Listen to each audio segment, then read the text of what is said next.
after the waves of the great flood had subsided and the entire earth was cleansed of disbelief. Could you imagine that humanity would return to tyranny once more after witnessing the immense power of Allah? It wasn't long before a tribe emerged, the likes of which had never been created in the land. They were the first to shatter the barrier of faith after the flood, and the first to revive idol worship.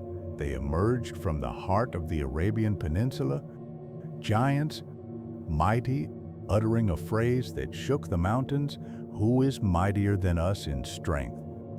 Before we recount what happened, we must understand, who were these people? Historically, Arabs are divided into two categories. First, the pure Arabs. They are the origin of the Arabs, originating in Yemen and spreading across the peninsula. Among them were the tribes of Ad, Thamud, Jurhum, and Midian. Second, the Arabized Arabs. These trace their lineage to Ishmael, son of Abraham. Ishmael was not originally Arab, but he lived with the Jurhum tribe, learned their tongue, and became the most eloquent among them. From this lineage came the tribe of Quraysh, and from it the Prophet Muhammad. The people of Ad were of the pure Arabs. They inhabited the southern Arabian Peninsula in Al-Ahqaf region, meaning the winding sand dunes overlooking the sea. Their city was the legend of its time, Iram, named after their forefather, Iram, son of Waz, son of Sam, son of Noah. Allah, glory be to him, granted them what he had not granted to anyone else in the world at that time. First, physical strength. They were massive, tall in stature, broad-shouldered, healthy men to whom disease knew no path. Allah increased them extensively in physique and stature. Second, luxury and civilization. He provided them with flowing rivers and springs, abundant crops, cattle, and children. Moreover, Allah inspired them with engineering skills preceded by none. They built water reservoirs, strongholds, and constructed luxurious, towering palaces. On every high ground and hill, they would erect a towering structure, not out of a need for shelter, but merely as a sign, a monument to boast about, saying to all who pass by, "Behold our strength and our might." But what did they do with this blessing?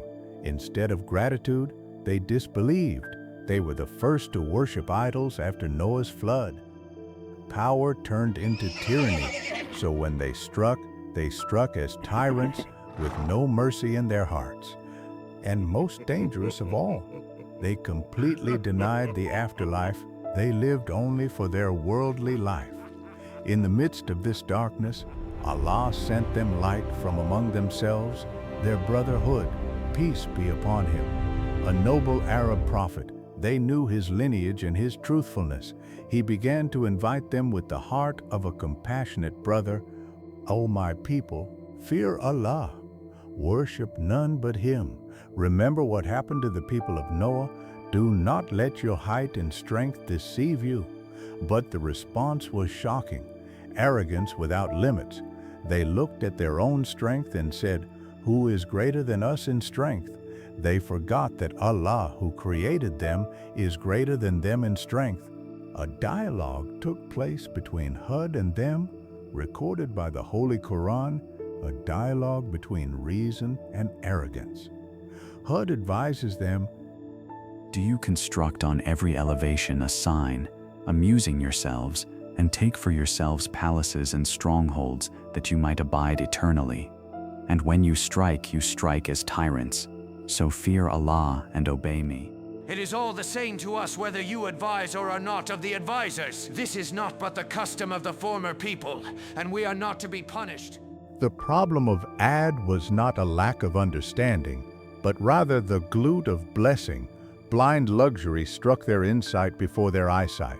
They looked at Hud, peace be upon him, and saw a normal human dressing like them, eating from what they ate and drinking from what they drank. Their materialistic mindset could not comprehend that Allah would choose a human to be a messenger. The eminent ones and the chiefs gathered and spoke their word, recorded by the Quran, the word of hollow pride.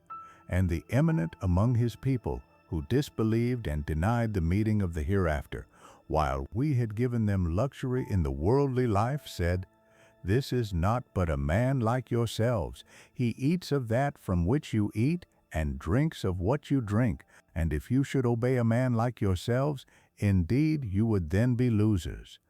They did not stop there. They mocked the very idea of resurrection after death. How can these bones, which will turn to dust, return to life? Does he promise you that when you have died and become dust and bones, that you will be brought forth? How far is that which you are promised? Life is not but our worldly life. We die and we live, and we will not be resurrected. He is not but a man who has invented a lie about Allah, and we will not believe him.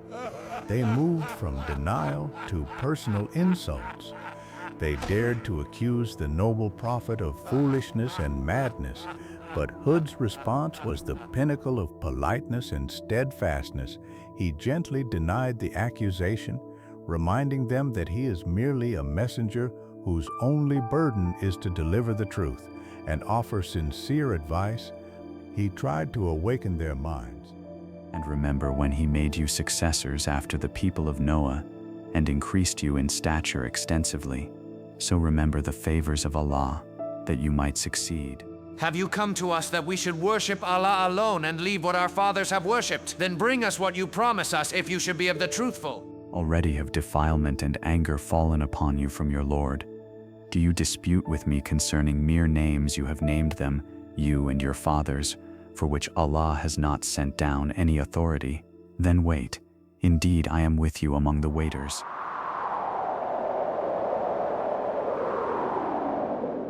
The signs of punishment began.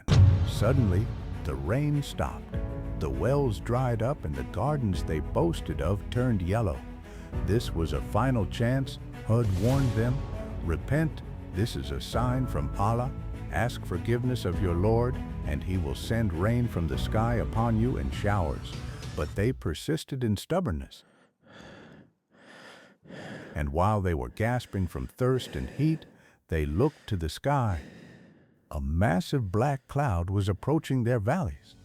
They rejoiced, they cheered, they danced with joy. They did not know that what was inside the cloud was not water, but certain death. It was the wind, the barren wind, but it is that for which you were impatient, a wind, within it a painful punishment. This is a cloud bringing us rain. Finally, the rain has come, and finally the gods are pleased with us. The wind blew, not like any wind humanity had ever known. A sarsar wind, meaning intensely freezing and possessing a terrifying sound that deafens the ears. It began to pluck these giants from their roots. A man among them, with all his mass and height, the wind lifts him into the sky and then smashes him against the earth, severing his head from his body as if they are headless palm trunks cast across the desert. It didn't last for an hour or two. Rather, Allah imposed it upon them for 7 nights and 8 days in succession, a full week of continuous horror, no escape, no shelter. Their palaces did not protect them, and their strongholds collapsed.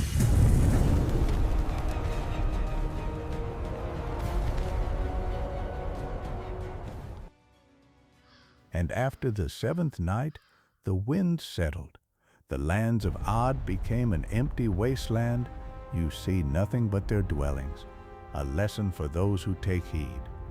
As for Hud and the believers with him, Allah saved them by a mercy from him. They were in the same place, but the wind passed over them cool and peaceful while destroying the oppressors around them. Ad died, and their story remained a lesson for every tyrant who says, "Who is greater than us in strength?" The story of Ad was not just history told for entertainment, it was a concern and a living lesson in the heart of our Prophet Muhammad. Peace be upon him. Imagine that the Prophet, the master of those who rely on Allah, would have his expression change and show anxiety if he saw clouds or wind. Lady Aisha asked him once in surprise, "O Messenger of Allah, people rejoice at clouds, yet you worry?" His response was a timeless lesson. "O Aisha, What assures me that there will be no punishment in it? A people were punished by the wind, and a people saw the punishment and said, "This is a cloud bringing us rain." And can you imagine the magnitude of the force that destroyed these giants? The Prophet, peace be upon him, says in the Hadith, the wind that destroyed Ad was only like the size of a ring, merely a hole the size of a ring from the reservoir of wind was enough to exterminate the strongest civilization known to Earth at that time. The lesson is not just in the past, but for us today. We live today in the age of technology, skyscrapers, and artificial intelligence. We may feel that we own the earth and that we are mightier in strength, but the story of Ad tells us, "Do not be arrogant, for strength is not in cement and iron, nor in technical advancement. A single moment of nature's wrath by the command of Allah is enough to turn all this civilization into trunks of hollow palm trees." So do not let arrogance deceive you concerning Allah. And let us always remember that survival is not for the strongest, but for the most pious.